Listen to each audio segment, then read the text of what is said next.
You're here, which means that you've found Spirit Crumbs, leading you to your inner light worker. I will be sharing how these tiny little hints from the universe have led me to where I am today. I hope that by hearing my story and the stories of others, you'll pick up your own spirit crumbs along the way that will lead you to somewhere magical. Thanks for coming along for the journey. Let's see where it takes us. Hello, and welcome to another episode of Spirit Crumbs. I am your host, 𝗕𝗏𝗶𝗰, and I am an artist and a healing energy facilitator.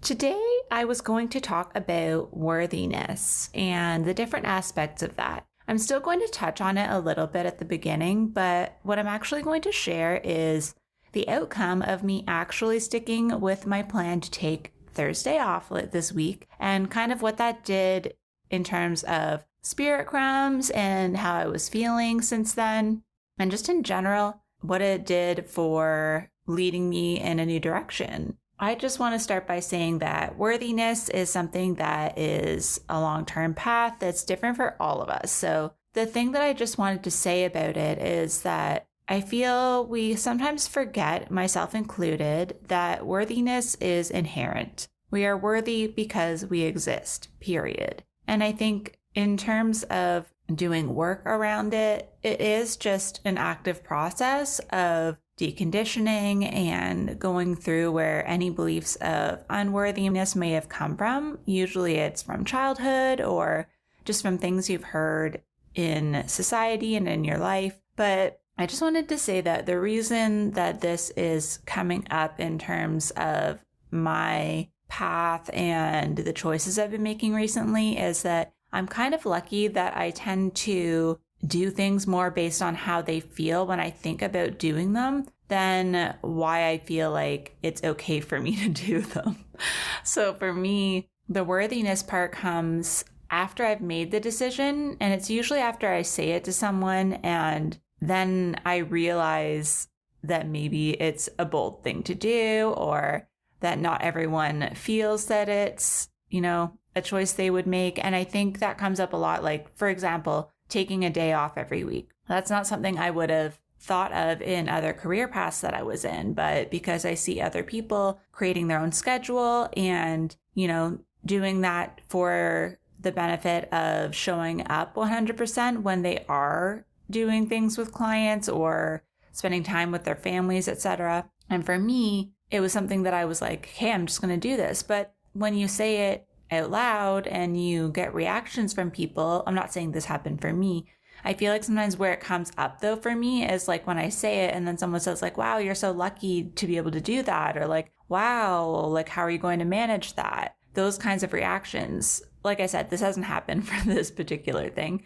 But in the past when I've made choices, those are the kinds of things that make me think, oh, is this not a choice that I should have made? Or was it a selfish choice? And those are the things I kind of revert back to in those moments is thinking, oh, was this selfish or does this take away from someone else?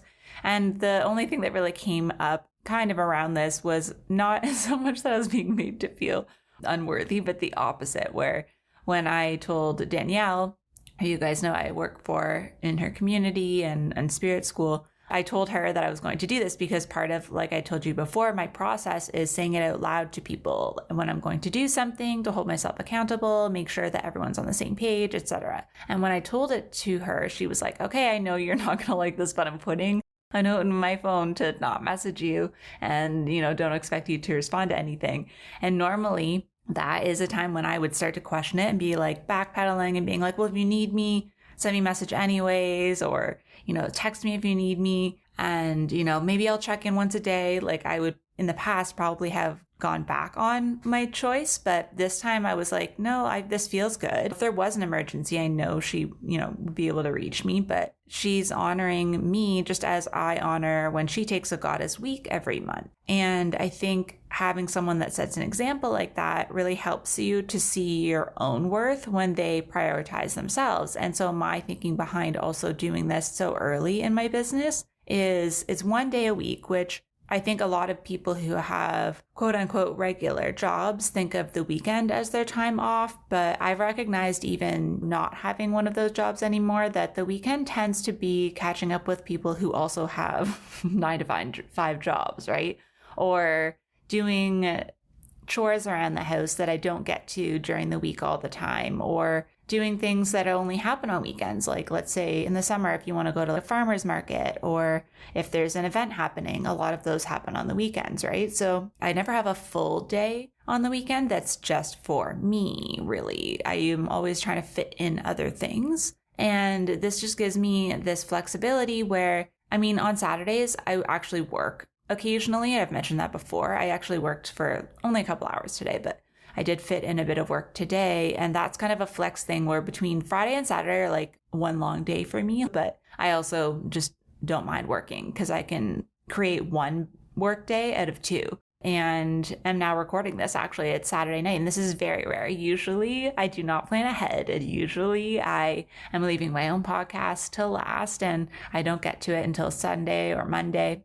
But because this all came so very clearly for me, I just was like, you know what? I'm going to record this as it happens when I'm in the energy of it, because I can always do another follow-up episode if more comes. But this kind of brings together the episode where I was talking about focus and finding balance. And it also is kind of going back to some other episodes when I've been talking about, obviously, spirit crumbs, believing that you can trust those. And also when I've talked about my path not being clear to me all the time. So I just wanted to start by saying that I got up on Thursday and it felt really weird. I purposely was like, you know what? I'm not opening my laptop today, except at one point I have to go on just to like close the comments on the partner sign up post. But I was like, other than that, I am not touching my laptop, which is unheard of, because usually even if I'm off, I have something I'm watching. But the trouble that I've talked about with the focus episode, which that's why this is the first time this has actually happened where I didn't open it, is that I realized once it's open, then when I have a thought about work or an idea or something, if it's open, I'll just go on and do it. So I was like, no, I'm going to not make it easy for myself to fall into my own bad habits. So I started out the day as I usually do with cards, and I also did a bit of journaling. And because someone had sent me a post the day before that or earlier before that in the week, but what had happened was I had seen a new episode of a podcast. It was an interview. And I was like, I really want to listen to this one. It's a podcast I normally listen to, but I've told you guys before, I listen to episodes more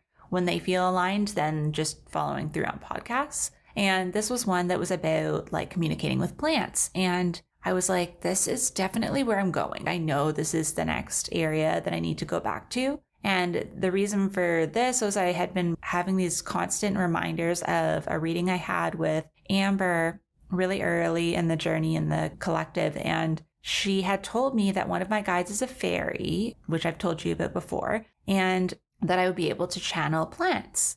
This had been fresh on my mind. And after I had seen that episode, I went on with other things. And then this particular morning on Thursday, one of my dear friends, who was the first person I had a reading with on Zoom in the collective, sent me this post. And I opened it up and I was like, oh my gosh, everything about it. I was so lit up. I was like, this is exactly what I want to be doing. I was talking about connecting with plants, all this stuff. And then I was like, who is this? So I opened up the profile and it was the person being interviewed on the podcast episode.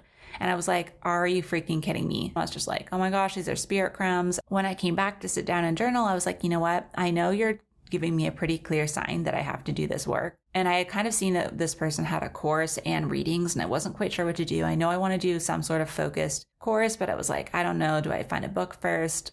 But I was like, okay, I need a sign of like what to do. And then I finished up with my journaling and I thought, you know what, just to make sure that I do art at some point today, I've been meaning to do a new copper etching plate for a new set of prints, a new edition of prints to do for sessions. So I pulled out all my stuff I needed, kind of got it set up, and I like to have books and reference materials around me all the time when I'm doing it. So I pulled together a bunch of stuff. And then when I was looking for this one book to have it open for inspiration, I realized that there was this magazine sitting there that I hadn't even looked at. And even when I got it, I didn't look at it. I just picked it up because at the library, you know, they have those carts and things where you can grab so much stuff, a bag for $4 or whatever. And I never actually fill a bag because I'm bad enough with clutter, but I'll grab whatever's there. So sometimes I'll pay them the $4 for like one book or one magazine.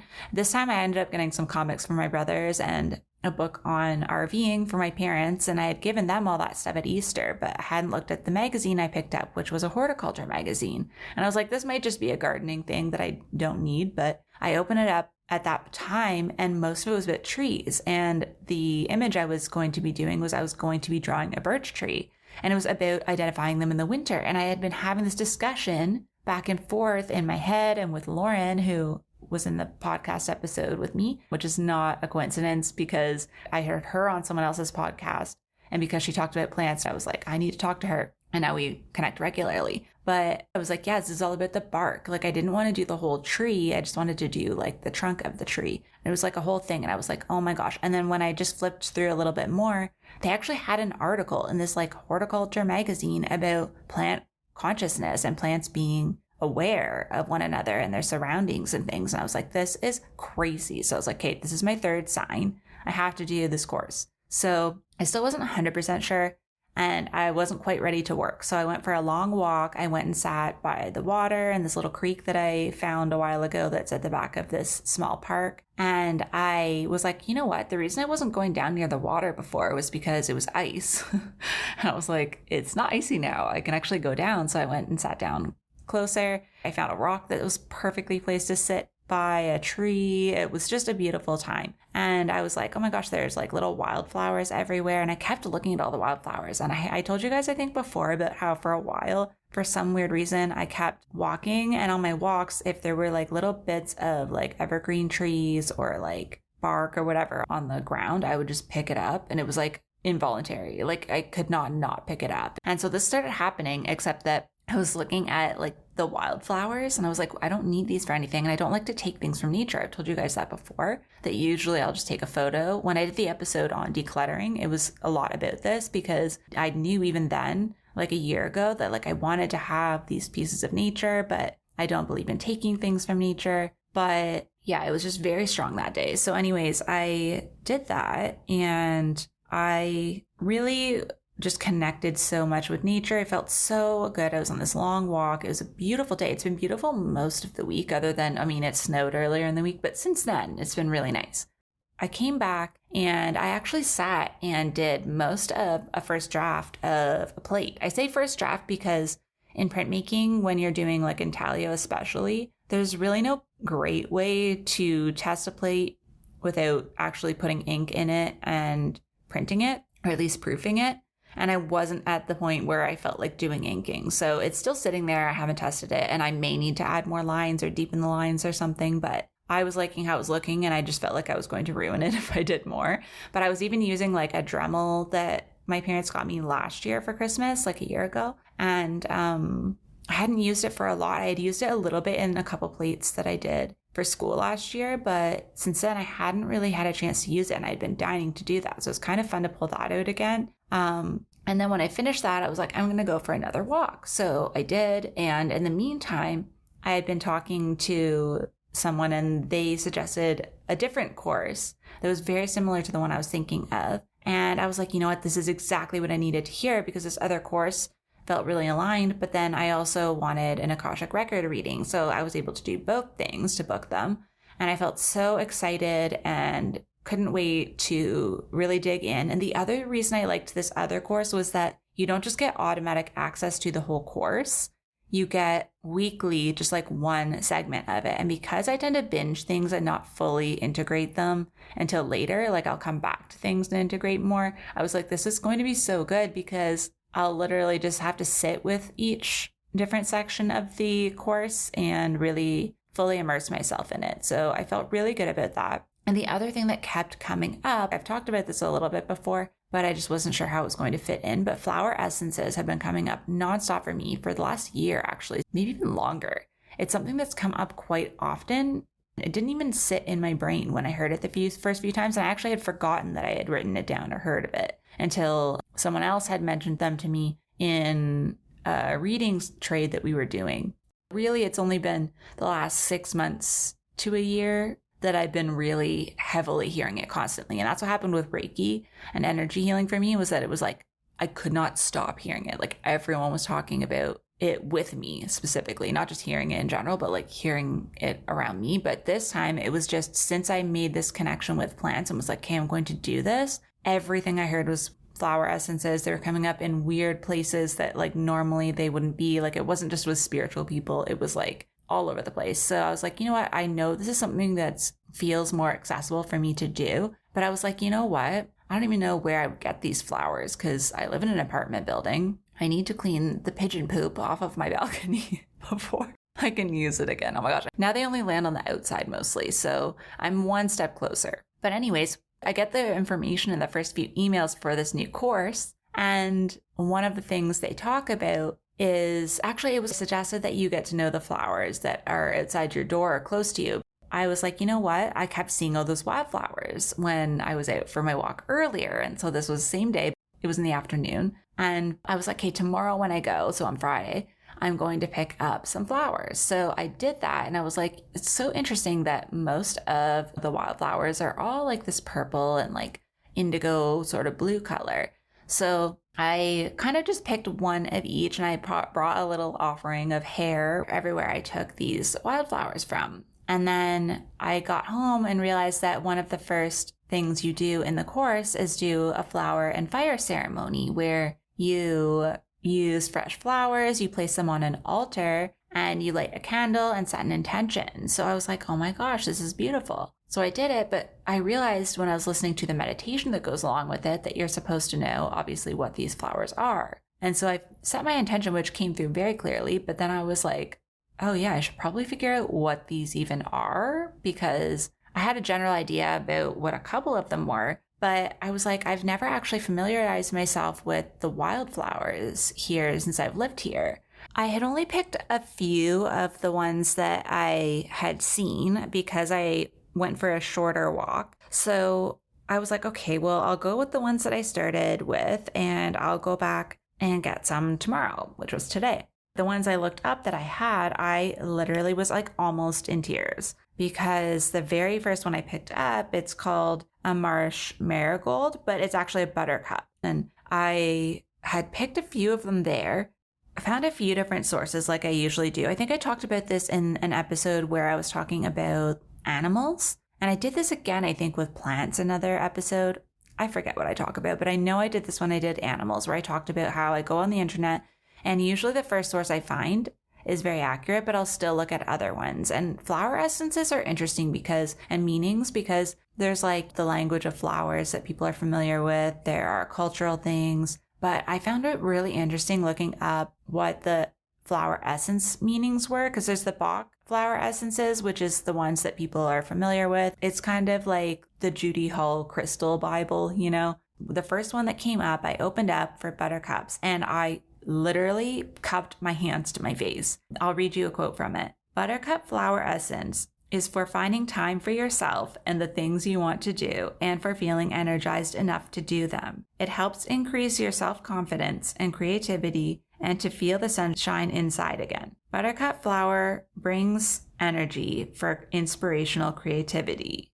And I couldn't believe it, because that's exactly my intention for having these days off. So then I looked up marsh marigold specifically, and it talks about finding your inner source and inspiration, being true to yourself, rediscovering your path, creating your own life. And I was like, this is so resonating. And then there was this other tiny little flower, which was like a white with a blue tint to it, and it had these blue stripes. And it's called a striped squill. I think there's like specific species that this is, but I couldn't find anyone that had done a flower essence until I found one today. But at the time, I just looked up the striped squill, and it's all about being present, being tuned in and grounded. And I couldn't believe it, because this one also talked about in one of the sources being laser focused and deeply aligned with your path. And then another one was saying that you don't waver with distractions, you stay the course on a clear path. And so it represents presence, stillness, and divinity. I was like, this is incredible. I cannot believe this. And I was so grateful for that message, because it just showed me that like, this is the exact path I'm meant to be on. Like, I was meant to be connected with these flowers, connected with the earth and the land that I live on. Obviously, it's Indigenous land, and I have a great respect for that. And I was just like, this is just another way for me to be connected to it.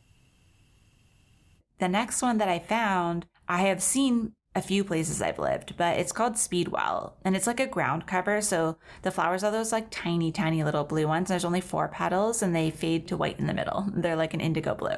These ones are to increase intuitive awareness. And the thing that I loved is there's 2 different sources I used for this, and I can't remember which one's which now, but it says to know the right speed for yourself and going from like finding the calm in the chaos. And one of the little quotes is, it allows you to rest, bringing a feeling of space to allow you to follow your inner guide. And that is exactly what I've been talking about with this thing, is to give myself space. And it's about another quote from, I think, a different source.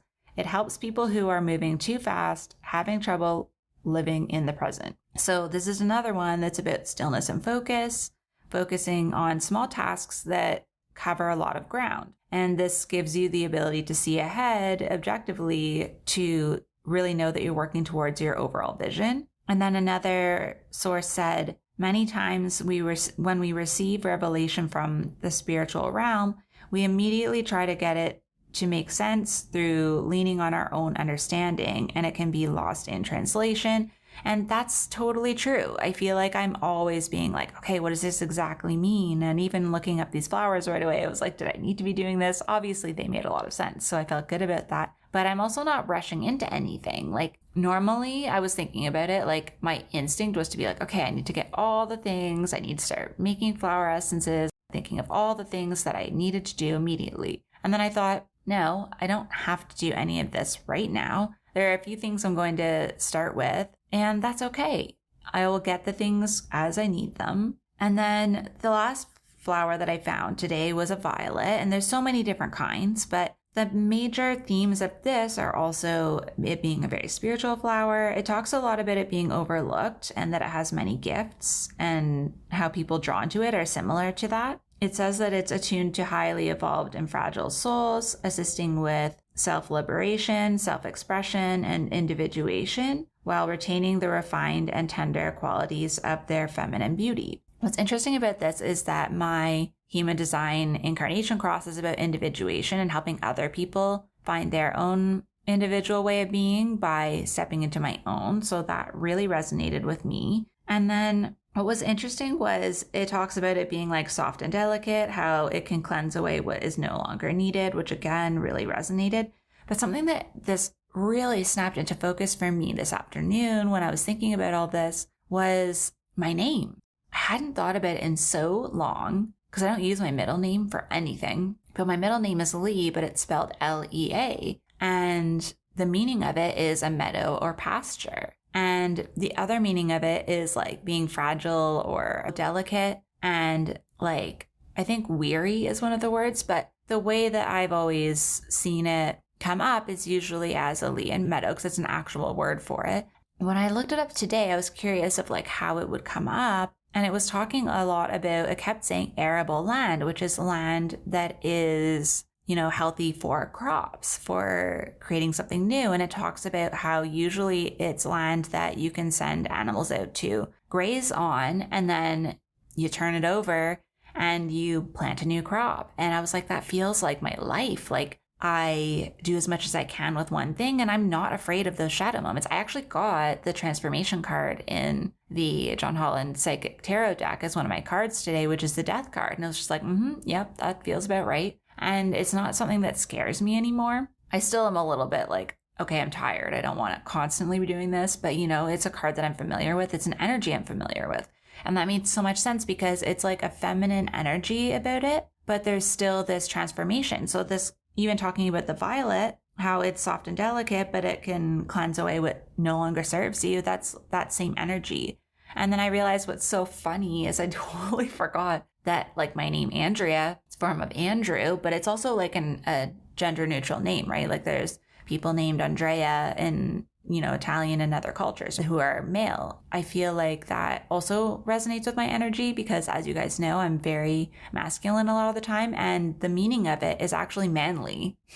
And it means brave and strong. And that also makes sense for me. And it's part of my energy. And I never really thought about it until I was going on this kind of energetic journey today, going through that thought process and realizing my name really does resonate with my energy because I do have a softer side. I do have a side of myself wanting to connect with plants and feed chipmunks. It's the Snow White energy, that energy of like going in the forest. This is just something that is so lifting my energy. Like on Thursday, I couldn't believe how I felt. I woke up on Friday morning and I felt like a full-on different person. It's such a different vibration already. I do feel like the Flower and Fire ceremony, my intention for it came through really strongly. So I feel like it's something that my soul just already knew. There's another piece that I'm not going to introduce yet because I have to do some more intentions and kind of allow that to come through because it's something that's like another full circle thing that comes back. But I just feel like this is so exciting. And I'm so excited to share little snippets on Instagram of my process with printmaking as well. I talked about it a bit in another episode, but I just want to share it a bit on Instagram because I feel like I don't share a lot about my art process there. And I think that it's just super fun. So I think you guys will enjoy it. I hope you will. It'll be on my concrete and crystals, and I'll try to remember to share it to my stories on Spirit Crumbs, but I am super excited for that. My plan for this series, the birch one, it will be a limited number. And then I will release that number of prints to be added to energy healing sessions. So they will be sessions where we do the usual, where it's remote, where normally we just agree on a time, we do a session, and then there is a 10-minute Zoom at the end to connect and talk about it. So that will be necessary unless you want to do an email. Some people prefer to do email just to connect after. And based on both of our experiences, I kind of sit with that energy and then I do watercolor on top of the print. So the print will be like black line work basically. And then I do watercolor on top of that. And then that will be a print that is unique to you. So we call that a varied edition. So that means that there is something consistent between all of them, but they're all slightly different. So sometimes the varied edition might be different colors. Sometimes it's just very slight changes, but the idea is that that specific plate is the edition. And so for this, it's the watercolor. Sometimes I add a little bit of pastel or something as well, but that is how they will work. And then I will mail you the print. So you have the actual print. And what I'm going to be doing is using water that has been sitting with a certain flower or plant as well to do the watercolors so that it'll have that additional energy in it. And then I always give that print a Reiki session as well. I send it some energy. It's something that people have asked me a lot for actually because I did the series on them. I think I'll have to post it again, but I did a series of them last year. I think I did 12 total in that series, in that edition, before I had to retire the plate. And it was really, really fun. I loved it. It was actually for my final printmaking project for my degree. So that was really exciting.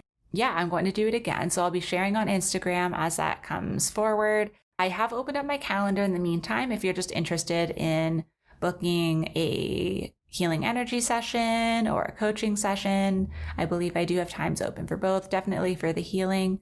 I'm hoping that you're all enjoying this eclipse energy. Today was the solar eclipse in Taurus. I think that's another reason why this energy is so potent because there's so much earth energy. Taurus, as well as art and as well as the body. And I've been going for lots of walks. Like I feel like I can't stop going out for walks, which is amazing.